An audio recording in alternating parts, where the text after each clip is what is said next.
esta tercera sesión sobre el nacimiento de la biopolítica. Bueno, pues ya habíamos hablado en las sesiones anteriores sobre qué sentido tenía pensar en biopoder hoy en día en nuestra sociedad, o qué es a lo que nos referíamos cuando decíamos biopoder, biopolítica, ¿no? Y ya habíamos dicho que la biopolítica no es como un acontecimiento igualmente importante como cuando en el siglo XVII surgió la biología, o en el XVIII surgió la psiquiatría, o en el siglo XIX la sociología, o en el siglo XX el psicoanálisis, en el sentido de que viene a ser toda una nueva forma de analizar la realidad, pero la diferencia que va a tener la biopolítica con respecto al psicoanálisis mismo y a todas las demás ciencias, o todos estos grandes acontecimientos epistémicos de nuestra humanidad occidental, es que la biopolítica ya no se va a esforzar por delimitar un campo, que eso es lo que hasta el psicoanálisis de Lacan para atrás, el mismo Freud no se murió, sino en ese intento de intentar hacer un campo nuevo disciplinario, es decir, trazar fronteras, qué sí es psicoanálisis, qué no, cuáles son nuestros conceptos fundamentales, qué implica una práctica del psicoanálisis, cómo nos formamos como psicoanalistas, y toda una suerte de identidad casi sectaria, casi de logia, ¿no?, que los psicoanalistas asumieron, y que el mismo Freud, con este gesto de los anillos que les daba a sus discípulos, y que el propio Freud fue esforzándose por hacer un campo, digamos, coherente, consistente, hasta cierto punto cerrado, elitista, si se quiere ver ya hoy en día.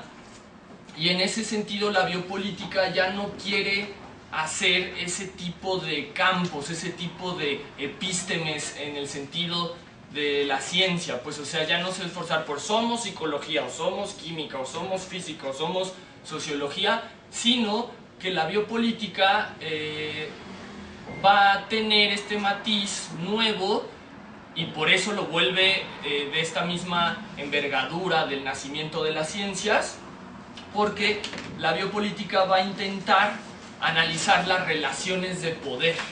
O sea, si hay algún objeto de estudio en biopolítica, es el análisis de las relaciones de poder.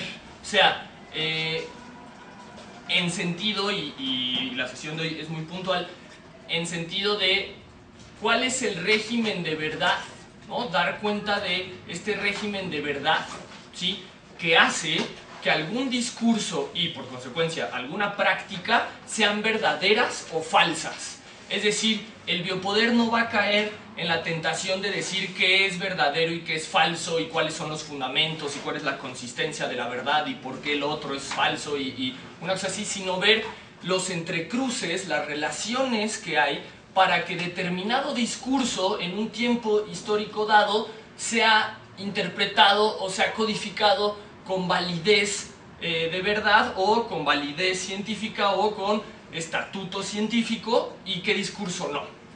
Es así que si tenemos a un paciente en el Fray Bernardino o en algún psiquiátrico diciendo que él ya encontró la nueva forma de hacer una bomba que haga volar todo el sistema solar, va a ser considerado ese discurso como falso por las condiciones, digamos, de verdad que nos rigen, ¿sí? En cambio, si un científico nuclear del Politécnico dice que ya encontró la bomba para hacer volar todo un sistema solar, va a ser considerado como que es verdadero, como que es válido. Entonces, en ese momento es cuando Foucault no va a irse por el análisis de este discurso de las bombas atómicas y las galaxias y ver los fundamentos, no, sino va a ver más en la superficie. O sea, ¿qué es lo que hace válido que el discurso del físico sea considerado como verdad, y el discurso del paciente psiquiátrico sea considerado como algo falso, como una sinrazón, como una locura, como un acto, digamos, ridículo, infantil, estúpido? Entonces, bueno, en este sentido, el biopoder se va a caracterizar por ver cuáles son esos mecanismos que generan, que producen verdad. ¿Cuáles son las condiciones para que tengamos hoy en día que producir verdad con nuestro cuerpo, ¿no? O sea, si bien el psicoanálisis no fue el que mejor lo supo ver, este régimen biopolítico que en términos de Foucault es una cuestión muy nueva, muy moderna, porque viene del 18, pero hoy en día está con todo lo que da, tendría que ver con justamente cómo en el capitalismo el humano, el hombre, en términos de Marx, ¿no? Porque él todavía decía hombres, ¿no? Y no mujeres y tal, pero bueno, el humano, que ya es Foucault el paso que da, que dice, bueno, es que pues, la mujer y sus leyes y su feminismo no sirvió sino para reinsertar mejor ahí a la mujer en el discurso de Marx, que es, desde Marx se detecta que el humano tiene que invertir su fuerza de trabajo para producirse su verdad, pues, ¿sí? O sea, en términos de Foucault, y en este texto, en la sesión de hoy también es muy puntual, la libertad, la teoría de la libertad en Michel Foucault no responde a los principios trascendentales que le concedemos la mayoría de las veces cuando escuchamos la palabra libertad. O sea, no es esa libertad filosófica kantiana de la trascendencia fenomenológica del ser, que no. Para Foucault, la libertad no es más que la independencia de los gobernados, ¿sí?, con sus gobernantes. ¿A qué se refiere Foucault cuando dice que es la independencia entre los gobernados y los gobernantes? La cuestión de la producción de la libertad.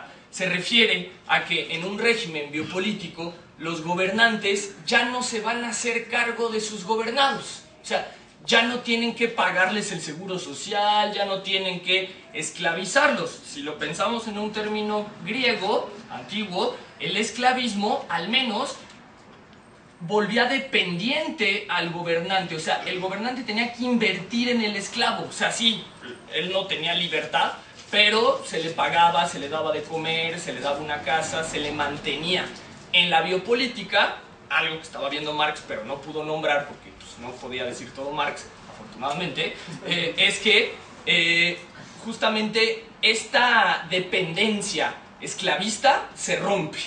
Pero esta ruptura biopolíticamente que tiene este matiz de naturalizar, de invisibilizar la dominación, va a ser presentado en términos de libertad.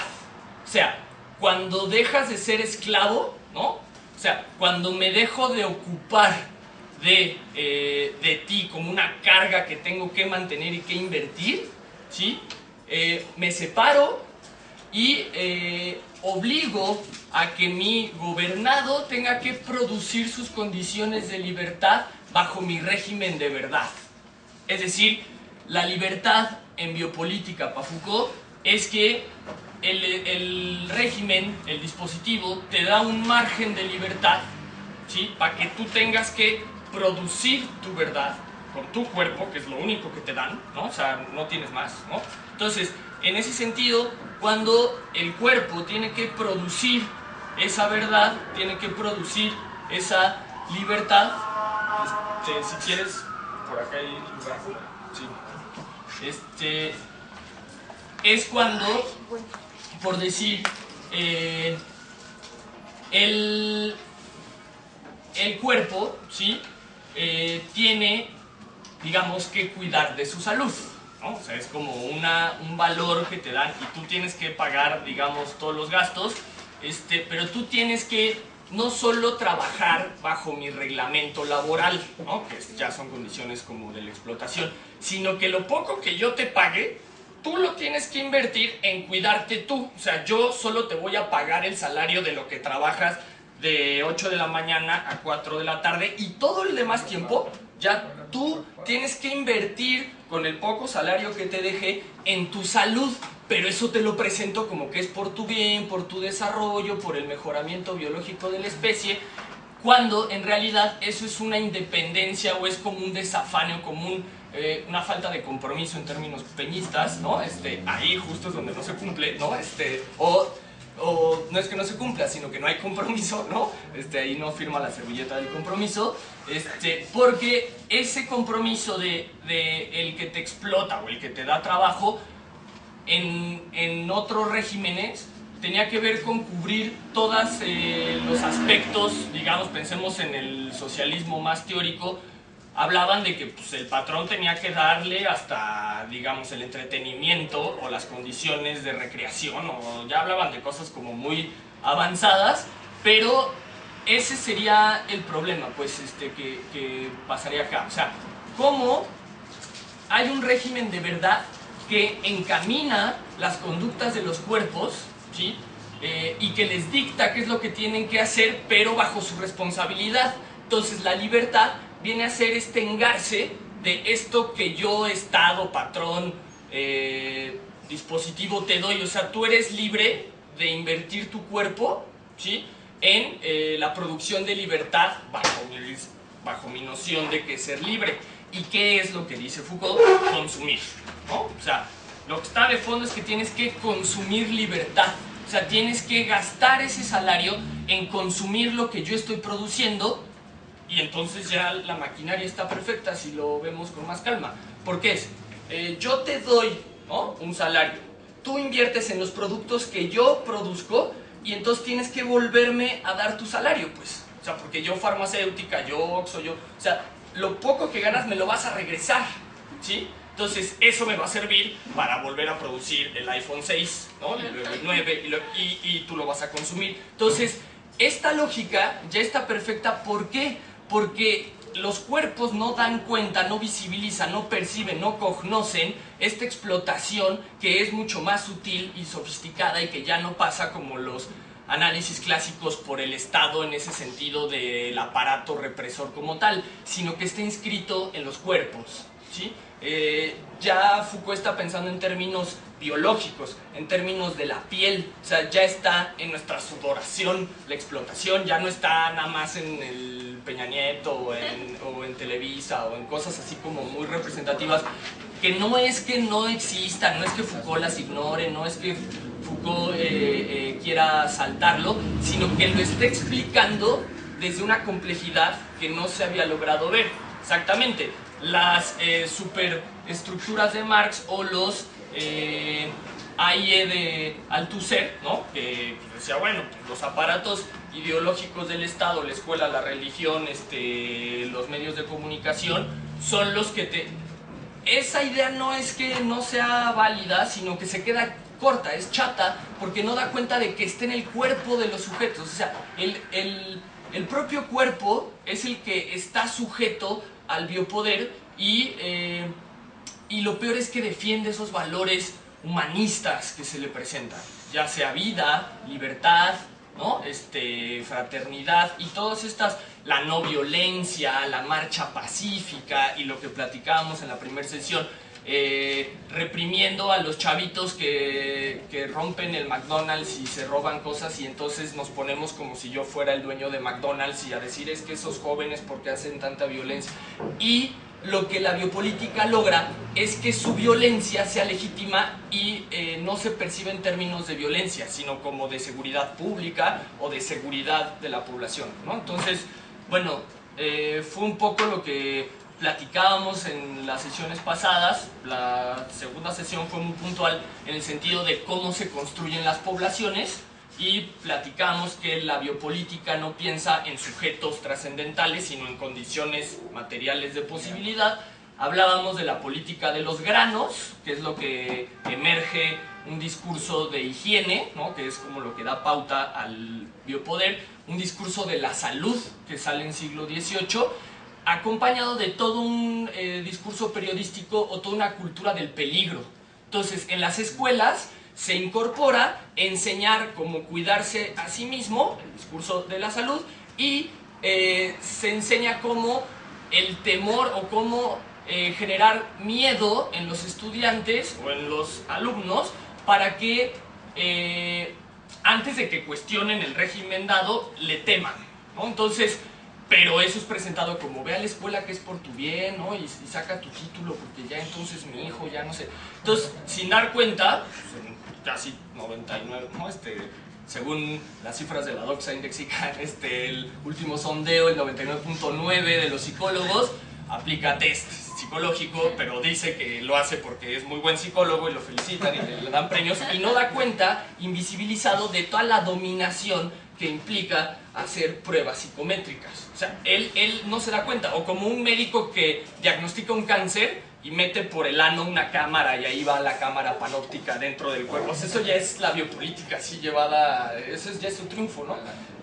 Claro, a lo anal, o peor aún, si tienes una piedra en el pene o así, ahí pum, ahí va la cámara, entonces va a ver en qué parte está y luego de ahí dispara, ¿no? Y a ver a quién se lleva y a quién mata más, aparte de la piedra, a ver qué chingón tejido también se lleva, ya, pero es perfecto, porque después ya vamos a tener cómo invertir en los tejidos de tu pene, y entonces ya es toda...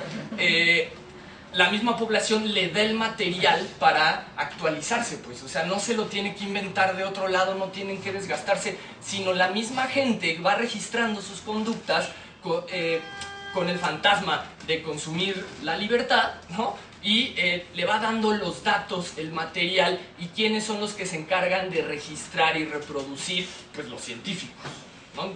Entonces, bueno, tenemos a estos psicólogos, insisto, ¿no? O los médicos que se creen, puta, soy un genio, ¿no? Inventé la cámara que se mete por el cuerpo y ya podemos ver exactamente en dónde está el malestar o la enfermedad o lo que sea, sin dar cuenta que esa práctica es política, ¿no? Pero bueno, pues finalmente, si ustedes son el caso, si conocen gente pues, que estudie ciencia, ustedes yo creo que son el caso, rara vez nos ponemos a leer los fundamentos teóricos de la ciencia donde venimos, y en psicología un poquito, porque te dan como la clásica de historia de la psicología, que ves una monografía Sunrise, ¿no? Si bien te va, o un PowerPoint ahí con caras que nunca ves, y nunca lees, o sea, los fundamentos del pensamiento de tu ciencia ni de las ciencias. Pensemos en los biólogos, en los médicos. Utilizan discursos, conceptos, diagnósticos y no saben ni cuándo surgieron, ni de dónde vienen, ni cuál fue el teórico, ¿no? Entonces, esta carencia de reflexión epistemológica en la ciencia ocasiona que no demos cuenta de que detrás de ese discurso científico neutral hay toda una causalidad política, económica, compleja. Esto es el salto que está haciendo Foucault, ¿sí? O sea, quitarse ese velo, muy al tipo de Marx, ¿no? Ahí hay que reconocerle al viejo Marx, quitarse ese velo histórico, inmediatista, dejar de creer que las cosas que te llegan naturales, y empezar a pensar el proceso de las cosas. ¿Qué hay detrás? Ese telón, ¿sí? Que trae toda una causalidad histórica que no se ve a simple vista, que no se ve con los ojos. Se tiene que ver con la conexión neuronal o con la conexión de los demás partes del cuerpo. Es decir, lo que está diciendo Foucault es que para detectar la biopolítica no nos bastan nuestros sentidos. Que no es más o menos lo que dijo Descartes en 1600, nuestros sentidos nos engañan. Descartes estaba refiriendo a este mismo problema. Pues, o sea, no me puedo quedar con lo que ante mis sentidos se me revela, porque trae una causalidad histórica, un detrás que yo no estoy viendo y que se necesita empezar a descubrir, porque desgraciadamente tampoco es que tengamos mucho material en las bibliotecas sobre la historia de los objetos o de las ciencias o de los objetos de estudio o de la dominación biopolítica, no hay ni más, ¿no? O sea, no hay nada. Entonces, esas cosas, el problema es que las tenemos que empezar a diseñar nosotros, ¿no? O sea, desde Foucault para los que seguimos, porque no las hay, pues, o sea, es y ustedes piensen, o sea, si quieren investigar cualquier tema de lo que sea, empiezan a ver periódicos y si hay muchas cosas, quizás pueda ser hasta peor, es una confusión de información, ¿no? Una serie de contradicciones, y justamente ahí Foucault tiene ese valor, o sea, de meterse a esa gran contradicción y presentárnoslo en términos de discontinuidad, de contradicción. O sea, Foucault ya no quiere volver a hacer, le voy a dar coherencia a todo el desmadre que me encontré del siglo XVIII para acá, para presentar una historia continua, lineal, progresiva y que tenga un beneficio para la población. No más, pues, o sea, ya no hay esta pretensión de querer hacer esa universal o esa gran teoría, que venga a resolver y aclararnos el porvenir de la especie, no más, pues, o sea, Foucault te lo pone en términos de contradicción. Mira, y en el mismo siglo XIX, cuando los holandeses hablaban de que la moneda tenía que bajar, los alemanes hablaban de que tenía que subir, ¿no? Entonces, en ese mismo, los locos, en el mismo tiempo, mientras los de Francia decían que la locura se quitaba con baños de agua fría, en Italia decían que era mejor dejarlos al rayo de sol, pero también decía, o sea, una contradicción en el mismo tiempo, y con esa complejidad es que Foucault lo pone, o sea, ve como las discontinuidades que se estaban presentando, o sea, ya no quiere volver a, insisto, a hacer un corpus teórico, digamos, denso, pues, o sea, denso en el sentido de como continuo, pues, sino que presenta dispersión, presenta boquetes, presenta fisuras, fallas, discontinuos, ¿no? Entonces, bueno, pues eso es un poco lo que estábamos platicando en las dos sesiones pasadas. Ya para dar paso a la sesión de hoy como tal, decíamos que la biopolítica entonces no parte de un sujeto, o sea, no fue un güey que dijo yo voy a hacer la psiquiatría, sino condiciones de posibilidad todo el tiempo que hacen que los sujetos hablen. O sea, Foucault está llegando al nivel de la genealogía de los discursos, no de los sujetos que los dicen, porque ya Foucault dice, pues ya que lo diga tal, pues eso es lo de menos. O sea, tú ya nombras condiciones que están ahí, pues, o sea, hoy o siempre tú no puedes hablar de cosas que no conozcas, pues eso es como casi una fórmula, ¿no? O sea, y pues si no, ustedes piensen en los psiquiátricos, o sea, un loco, por más loco y delirante que esté, no va a decir un discurso que no provenga de lo que vivió, pues, o sea, no se puede inventar algo que no tenga que ver con lo que vivió. Entonces, eso que vivimos marca los cuerpos y nos hace nombrar cosas que ya están históricamente posibles, pues, ¿no? Entonces, Foucault da cuenta ya no de este sujeto trascendental que nombra, sino las condiciones, los discursos que están ahí para que nombremos de una forma y con una carga de verdad. O sea, ver como verdadero al empresario exitoso universitario y ver como demente criminal descarriado al loco, ¿no? Entonces, bueno, en este sentido decíamos por eso que la biopolítica se inaugura con un discurso de la higiene social, de limpiar la sociedad, una cultura del peligro, ¿sí? Que es lo que Foucault salva como la plebe, esta plebe que antes podía estar ahí y que les hacía chambitas ahí pues a quien fuera, ¿no? A ver, llévame esto, tráete esto, a ver, te mando, y no pasaba nada. Y después, por lo mismo que se tuvo que ir proletarizando la sociedad, o sea, se le tuvo que ir profesionalizando, como decíamos hoy, ¿no? Pues,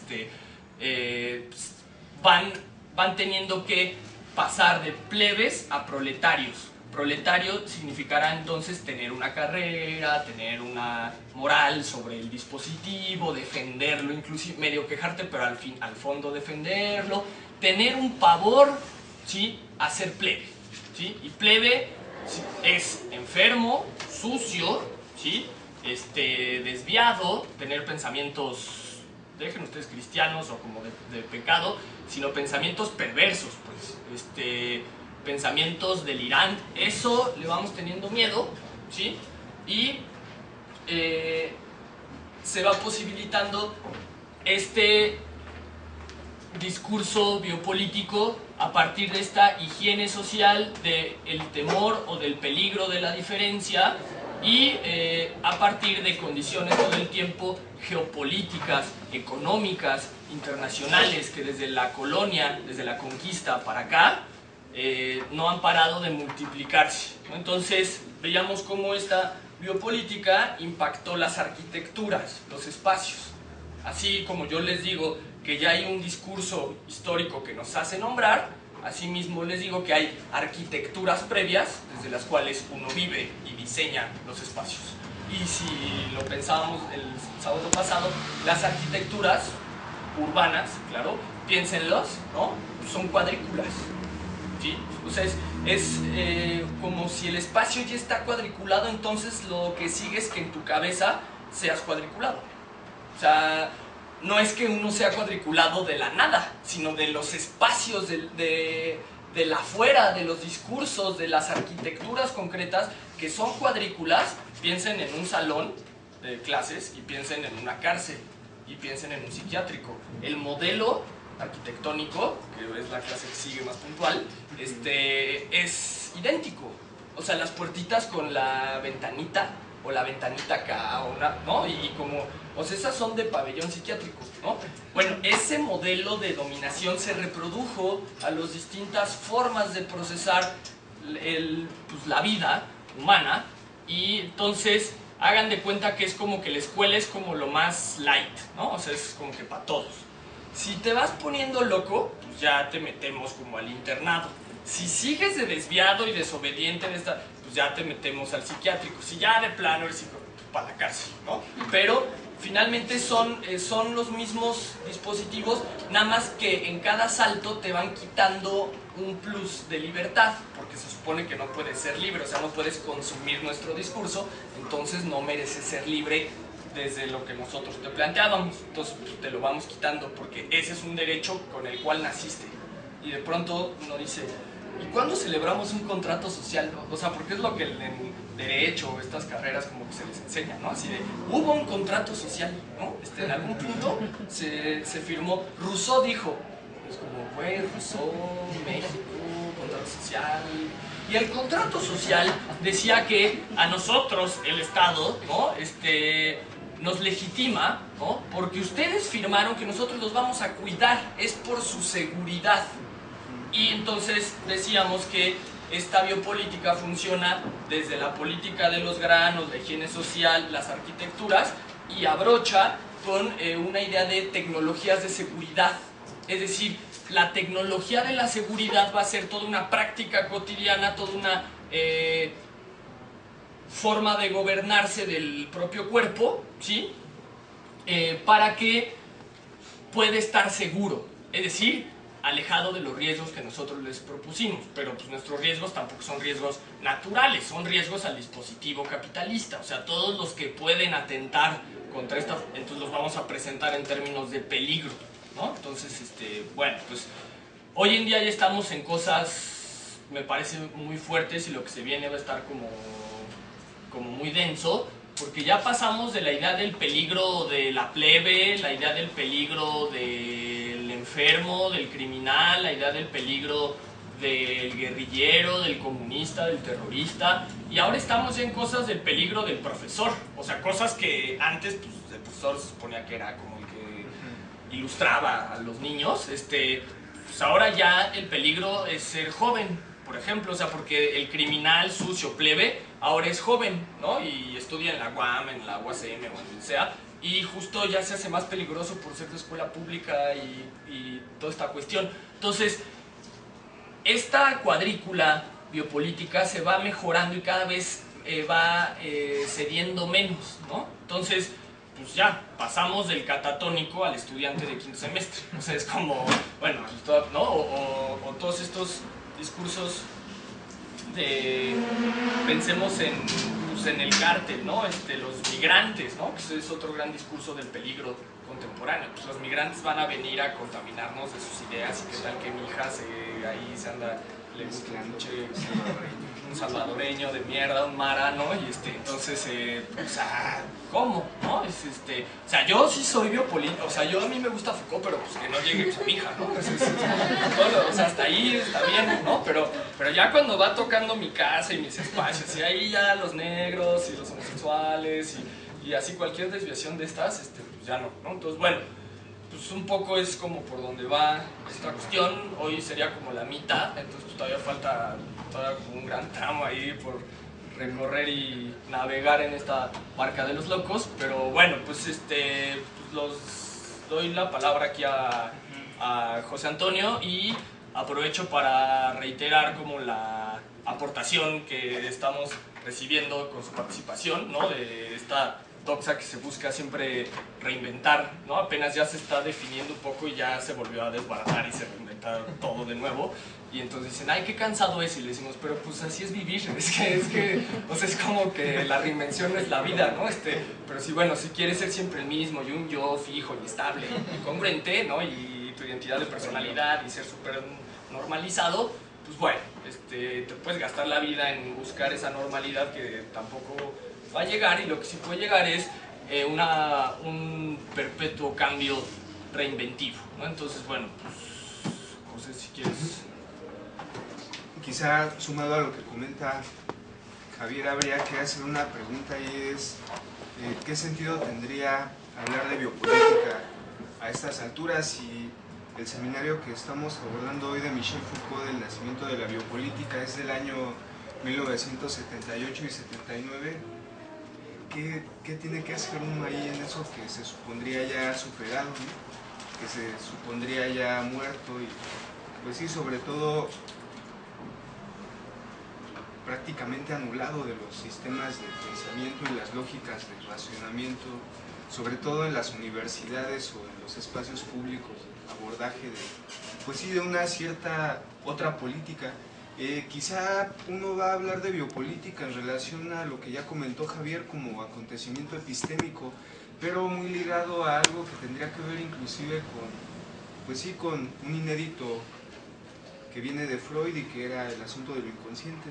La biopolítica, al igual que lo inconsciente, es de eso que nada se quiere saber, de eso que nada se quiere hablar, y sobre todo nada se quiere saber y nada se quiere hablar de eso, porque hablar de eso pondría a tambalear estos supuestos teóricos que se pretenden ya universales en relación al manejo y a la ligazón de cómo pensar, para qué pensar y sobre todo para qué hacer lo que uno hace cotidianamente. Lo que no se quiere saber precisamente, y por eso se deja de lado el estudio de la biopolítica, es que pues generalmente uno no quiere dar cuenta que se pone la soga en el cuello y hace el nudo y se avienta del banquito para colgarse, es uno mismo, ¿no? A partir de toda este ordenamiento, este cierto arte de gobernar. Foucault, en esa época que escribe las notas para este seminario, comenta que estaba obsesionado con un textito de Kant que se llama Por la paz perpetua.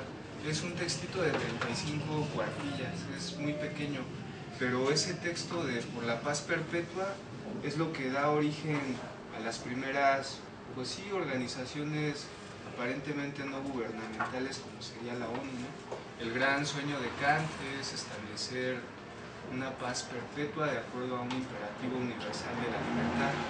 Sería importante inclusive abordar un poquito, no sé, crítica de la razón pura y la razón instrumental para dar cuenta de este efecto de límite que propone Kant y cómo ese efecto de límite es el que de una u otra manera da la pauta para que se pueda establecer el neoliberalismo y todos sus, pues sí, sus hilos que se jalan como efecto de dominio de la cuadrícula de la que también ya nos hablaba Javier.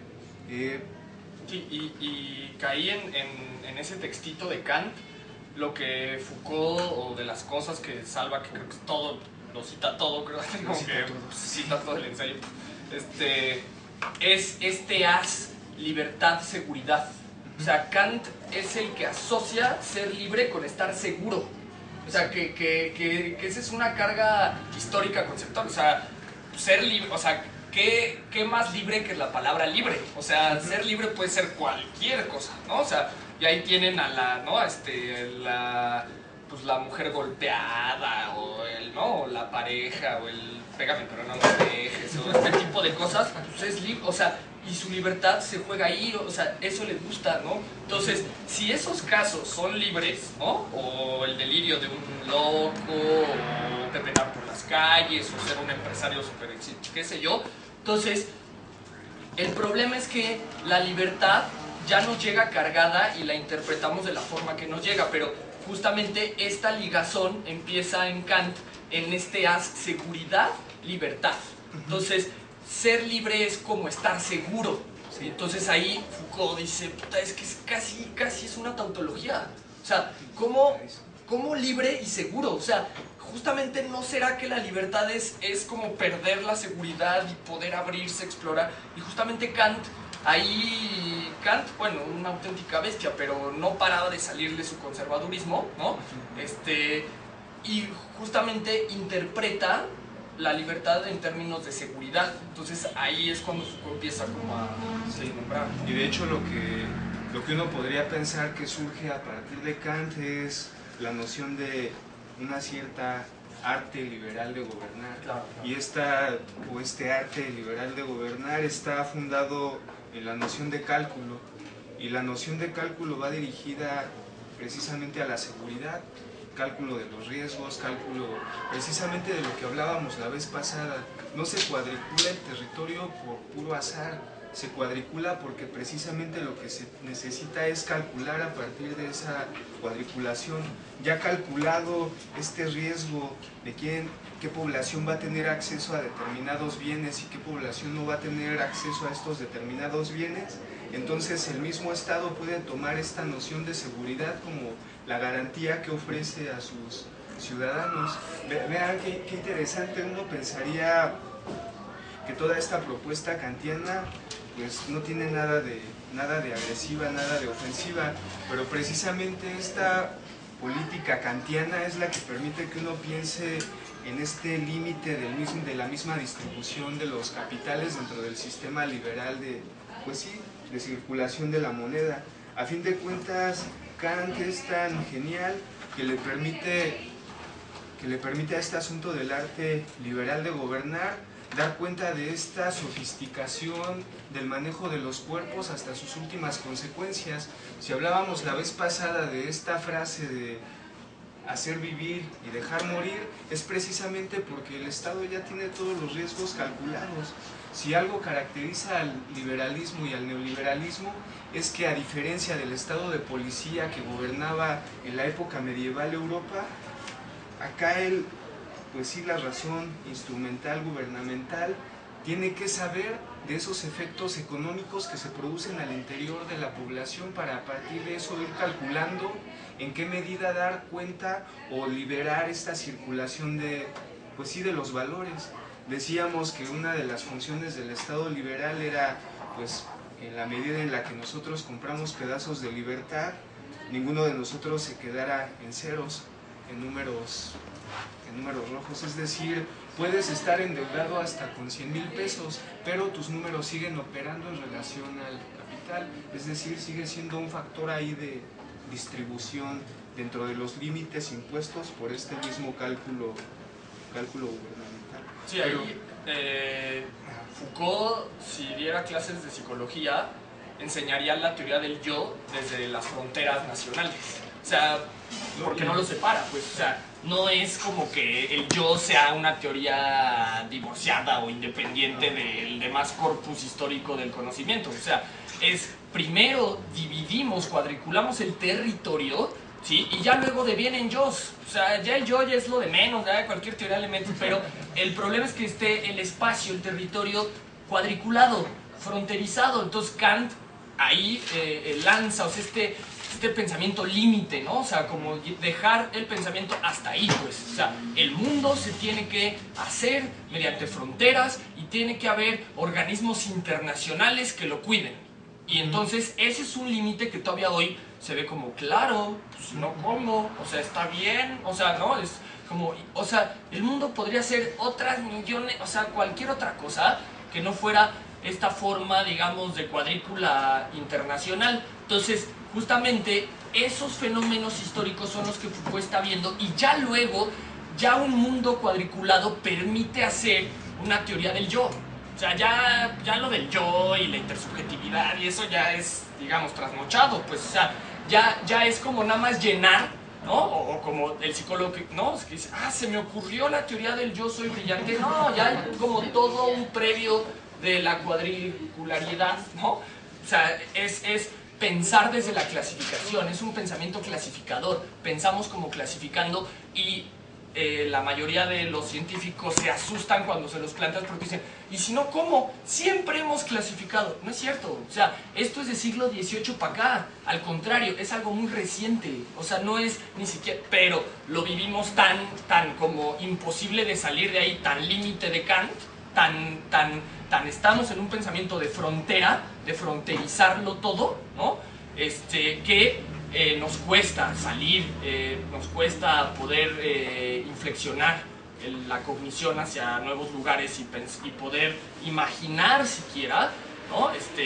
Otros nuevos modelos, ¿no? Entonces, justamente una teoría del yo, de la identidad, ¿no? Del yo y la separación y este límite que hace el yo con el otro, y la teoría de Lacan, que es la mejor, pero lamentablemente aquí Foucault lo vuelve a desfondar, ¿no? Eso es un pensamiento de frontera. O sea, la mejor teoría del yo y la otredad y Levinas y todo esto, así, no, es que el otro, y ahora está en boga, ¿no? Ahora ya cualquiera quiere hacer su tesis de el otro, ¿no? Es que el otro, ¿cómo el otro participa de yo y entonces yo soy otro? Y una reflexión, pues, la verdad, ya bastante machucada, pero, o sea, si se quisiera hacer eso, pues vamos a ver cómo se territorializó México, cuándo se hizo la historia de las fronteras en México. Una cosa así, o sea, y entonces desde ahí podemos comprender la psicología del mexicano, en dado caso, pues, no desde la teoría del yo de, qué sé yo, de Erickson o algo así, ¿no? Pues bueno. Uno de los objetivos que se plantea Michel Foucault en el texto anterior, en el de Seguridad, Territorio y Población, es estudiar este arte de gobernar, pero vinculado a algo muy singular, que es tratar de captar ya en este seminario cómo dentro y fuera del gobierno, y en todo caso en la contigüidad con la práctica gubernamental, se intentó conceptualizar la práctica consistente en gobernar. A fin de cuentas, el asunto de la biopolítica está ligadísimo a la cuestión del gobierno. El proyecto de Foucault es desmontar, desarticular estas maneras o prácticas de gobierno que parten, pues sí, de un modelo naciente que es el liberal, pero que tienen todos sus antecedentes en el imperio y en el estado de policía. Hay una frase que retoma Michel Foucault de un, pues sí, político inglés, de Walpole, que en relación al gobierno dice: no hay que tocar lo que está tranquilo. No hay que tocar lo que está tranquilo, tiene que ver precisamente con esa estabilidad del soberano, o esa estabilidad que propondría el soberano ligado al imperio, el imperio de lo ilimitado inclusive. Foucault plantea, en suma, es el estudio de la racionalización de la práctica gubernamental en el ejercicio de la soberanía política lo que le interesaría trabajar aquí en sobre todo en este libro que hoy estamos de una u otra manera apenas tocando. Sería importante igual acotar que para trabajar este textito mínimo necesitaríamos un semestre de seminarios para abordar cada una de las bibliografías que se retoman y ver cómo se le va dando la pauta ahí a la desarticulación de la práctica gubernamental. Acá Foucault también plantea como uno de sus objetivos claros en este texto determinar de qué modo se establece el dominio de la práctica de gobierno, sus diferentes objetos, sus reglas generales, sus objetivos de conjunto para gobernar de la mejor manera posible. Foucault no parte de los universales. El asunto de Foucault acá no es afirmar, como el historicismo lo hace, categorías universales, sino al contrario. Acá Foucault parte de un problema inverso. Él parte de una decisión a la vez teórica y metodológica que no consiste en decir, supongamos que los universales existen, sino al contrario, parte del manifiesto metodológico que habríamos de suponer que los universales no existen, como el proyecto que él hace en Historia de la Locura. Ahí en Historia de la Locura él plantea, supongamos que la locura no existe, supongamos que el universal, la locura existe, es falso, y a partir de esa falsedad del imperativo de la locura como un ente tangible, es como Foucault puede dar cuenta de esa otra vía de la que no se había hablado y que tenía que ver específicamente con las prácticas. Si de algo no nos hablan los historiadores es de las prácticas. los historiadores nos hablan de leyes universales que se transmitirían inclusive de manera automática y natural de generación en generación. Ese al menos es uno de los principales cuestionamientos que lanza Foucault al estatuto del historicismo y las cuestiones de los universales. Y el otro giro, ahí también bastante político, que es lo que decíamos la vez pasada de lo de Marx, que la virtud de Marx fue ponerse del lado de los pobres, y en este caso la de Foucault es ponerse del lado de los locos, pero el giro es igualmente marxiano, no marxiano, marxiano, en el sentido de que tanto Marx como Foucault no te describen al obrero, no te describen al pobre. O sea, ustedes no ven en la historia de la sexualidad viñetas clínicas, ¿no? Que es otro de los grandes vicios de la psicología. Bueno, toda la psicología es un gran vicio, es como casi... Claro, pero justamente tendrá dos casos, pero esos casos Foucault, y chéquenlos, no para de dar cuenta de las condiciones que hicieron loco a tal sujeto. O sea, no como que no indaga en su infancia, pues. Sí, no hace una diagnosis. Claro. Más bien parte de la inexistencia de los universales para dar cuenta de la posibilidad de la inscripción de otras historias en las que no necesariamente los universales son las que las... No, y el punto de la práctica, ¿no? O sea, de como quitarse de los universales o de las grandes fechas o de los grandes autores o los grandes caudillos del historiador clásico y aterrizar a lo local, a lo micro, como a las resistencias, pasa por ya no hacerle el discurso de los locos desde los casos clínicos, sino más bien desde el discurso médico. O sea, Foucault se pone a analizar el discurso de los médicos, no de los pacientes. Eso es inédito. Pues eso Marx también cuando dice, oye, pues los economistas, ¿no? Clásicos, ¿no? Cómo nos vienen a hablar de la realidad de los obreros cuando pues hay toda una separación, ¿no? Estos nos hablan de los universales y acá abajo es otra historia, ¿no? Pero ya Marx ya no se pone como a caer en el juego de decir, sí, los obreros están mal y no se bañan y por eso son fracasados, tal, sino ver este discurso, ¿no? Del poder, cómo hace, ¿no? Cómo va trazando la veredicción de qué sí es válido decir y qué no y por qué, pues, ¿no? Entonces, en ese sentido, Foucault, muy marxista, va a dar cuenta del discurso de los médicos y todas sus contradicciones. Y los trazos de cómo querían, si dice esto entonces cae en la verdad o no está loco, y si dice esto entonces sí está loco, y cómo esa frontera en realidad no existe en tanto que no hay una frontera natural, ¿no? Pero sí existen tanto que hay un montón de discursos de la locura, pero todos médicos, pues, o sea, ya no cae como en vamos a analizar la locura desde el arte, desde, ¿no? No, o sea, vamos con los médicos y cómo han nombrado a los locos, pues, ¿no? Entonces ya ahí también Foucault ve cómo estos discursos de poder ocasionan prácticas, o sea, tienen repercusiones prácticas, pues, ¿sí? O sea, si el discurso del profesor, ¿no? Es a ver, después de mí digan, ¿no? Porque yo creo en mi teoría de la pedagogía que la repetición es la forma pavloviana de generar cognición y esquemas. Entonces, después de mí van a decir, una más, ¿no? Entonces, eso, o sea, las teorías científicas traen repercusiones prácticas en los cuerpos, pues, o sea, no es que estén separadas, ¿no? Entonces, en ese sentido, analizar el discurso del poder médico para ver los efectos en las prácticas que tienen, ya no solo de los hospitales, sino de la cotidianidad, ¿no? Sí, y entonces más allá de hacer énfasis en una cuestión continua, en un continuismo naturalista, Foucault propone dos objetivos fundamentales, que es abordar razón de Estado y razón de gobierno como elementos fundamentales para pensar el arte de gobernar. Foucault se pregunta qué es gobernar y la respuesta la propone en los siguientes términos. Gobernar, según el principio de la razón de Estado, es actuar de tal modo que el Estado pueda llegar a ser rico, que pueda llegar a ser fuente, sí, a ser fuerte frente a todo lo que amenaza con destruirlo.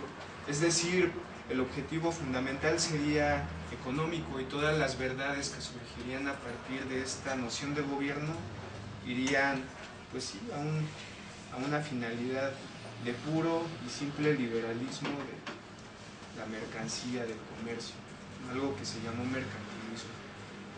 Podemos pensar entonces al Estado como una realidad específica y discontinua ante los universales que plantea la historia, es decir, el soberano, el imperio. Foucault va a dar cuenta de en qué momento es donde surge el Estado y cuáles son los elementos teóricos, políticos que se articulan con este surgimiento de la noción de Estado. En este nuevo, pues sí, en esta nueva manera de gobernar hay un personaje fundamental que ya no es el soberano, ya no es el César, ya no es Atila, ya no es aquel que dependía del estado de policía para dar cuenta de la expansión de sus bienes al infinito, sino que acá viene dada esta figura por el gobernante. El gobernante viene antecedido por el príncipe. Ustedes y yo leímos en la prepa el asunto del príncipe de Maquiavelo, ¿no? Y lo que precisamente ahí se plantea es cuáles serían no las necesidades de la población de un imperio, sino más bien cómo tendrías que educar al gobernante para que supiera cuál era su arte, cuáles eran sus alcances y cuáles eran sus limitaciones. No es tanto un tratado de política, sino más bien es un tratado pedagógico de cómo educar al gobernante. Eso es fundamental. El príncipe no es un tratado de política, el príncipe es un tratado fundamentalmente pedagógico que da cuenta precisamente de cómo se va a nominar, a posicionar el siguiente gobernante que va a surgir con la noción de Estado. La noción de Estado es también bien interesante cómo surge.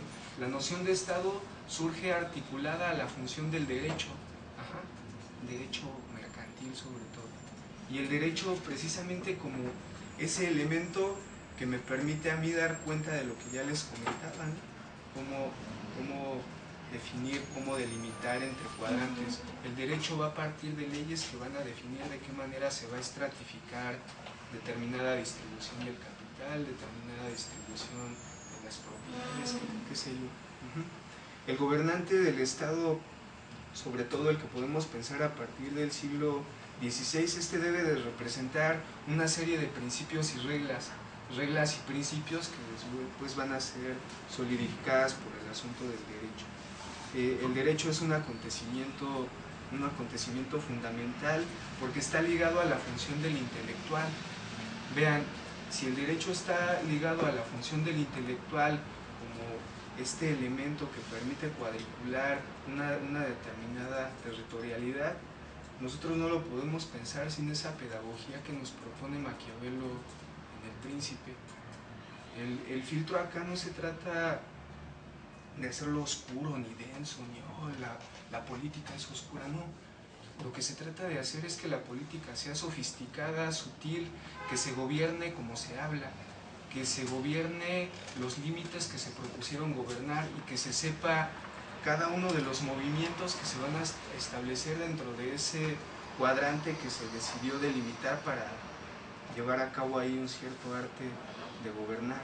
Este gobernante, al haber propuesto una serie de principios y reglas, evidentemente se tiene que sujetar a principios y reglas que lo anteceden. Estas reglas que lo anteceden tienen que ser respetadas. Aquí es también importante saber que en un principio las leyes que se tienen que respetar son las leyes divinas.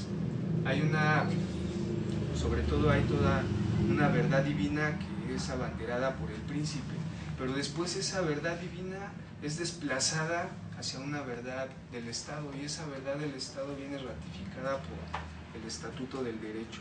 Es decir, a diferencia de la cuestión divina que quizá de manera natural aquel que había heredado el problema del gobierno de Dios en el mundo estaba pues sí dirigido o abocado a dirigir la problemática de los hombres en la tierra, acá no, acá ya no hay nada de una divinización natural, sino más bien hay unas leyes bien establecidas por el derecho que van a dar la pauta para que el gobernante, como toda la población, se sujete a esa manera de gobierno. Acá se empieza a nublar la imagen del soberano y lo que empieza a surgir son leyes que funcionan por sí mismas. Ya no es necesario ese representante de Dios en la tierra, ya no es necesario el soberano.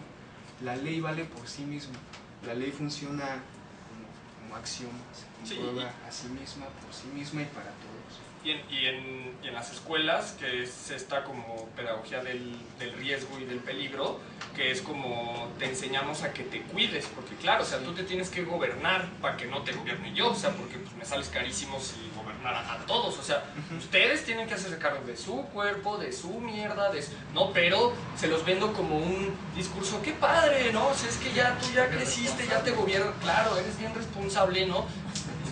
Tú ya te gobiernas solo, órale, muy bien, ¿no? Pero finalmente no es gobernarse a sí mismo, porque ahí hay toda una discusión que tiene Foucault en Japón, con unos pues, socialistas, anarquistas ahí, que le empiezan a discutir que el autogobierno es uno de los fundamentos anarquistas como principales, ¿no? Entonces, que ¿dónde queda el autogobierno? Y ya los anarquistas escandalizándose con Foucault de... Pero si el autogobierno es lo que, y la autogestión, y a mí Marcos y los zapatistas, ¿no? Pues la autogestión. Bueno, pues la autogestión, si lo vemos en este término que es, pues ya es durísimo, los zapatistas, o sea, es como que lo tuvieron, ¿no? O sea, entonces le están quitando esa, digamos, esa carga al gobierno de política social, de tal. Al menos tienen un discurso transgresor, los zapatistas, pero... Lo que dice Foucault en Kioto es que el problema pasa porque el autogobierno no lo decidas tú, en un sentido quizás más piagetano, o sea, que tú reflexiones tu proyecto de autogobierno y de regulación, que es un poco lo que platicamos el sábado pasado, como la biopolítica se basa en un fundamento de la regulación de todo, regúlate, ¿no? No te excedas, que nunca sobre que tampoco falte, ¿no? Ahí medio, o sea, que siempre tengas algo ahí, ¿no? O sea, que esté regulado. En términos biopolíticos, regularte no es más que tenerle temor todo el tiempo a la vida, ¿no? Estarte cuidando de todo, estar como, no, es que eso es peligroso, entonces ya no, es que esto acá pues es que está muy oscuro, no es que acá pues me va a dar frío, acá me voy a enfermar, entonces ya mejor siempre me voy guardando para trabajar, ¿no? O sea, ahí donde sí puedo arriesgar y dar toda mi fuerza es en la fábrica, es en la empresa, es qué sé yo. Entonces, ahí quizás lo que sí quedaría pertinente es aclarar que el autogobierno que propondrían los anarquistas o decir Piaget es distinto, porque tendría que ver con que tú decidas los límites de la regulación, o sea, que tú los puedas construir. Se me hace complicadísimo, pero va más por allá, ¿no? O sea, que puedas reflexionar las autoridades, que puedas no prescindir como del otro, sino que puedas decidir, ¿no? Quiénes te educan, cómo te educan, dónde quieres ir, tal. Lo que está diciendo Foucault es muy contrario, o sea, te gobiernas tú bajo mis parámetros, o sea, jamás te tienes que cuestionar por qué te estamos diciendo la ley, pues, o sea, tú tienes que seguir y cumplir la ley, no reflexionar los fundamentos históricos de la ley, pues, ¿no? Entonces, quizás los anarquistas o los piagetanos sí se aboquen más a la reflexión de la ley o los fundamentos de la ley, ¿no? Que quizás el mismo Foucault simpatizaría con esa propuesta, ¿no? Pero lo que está criticando acá es muy contrario, pues, o sea, es un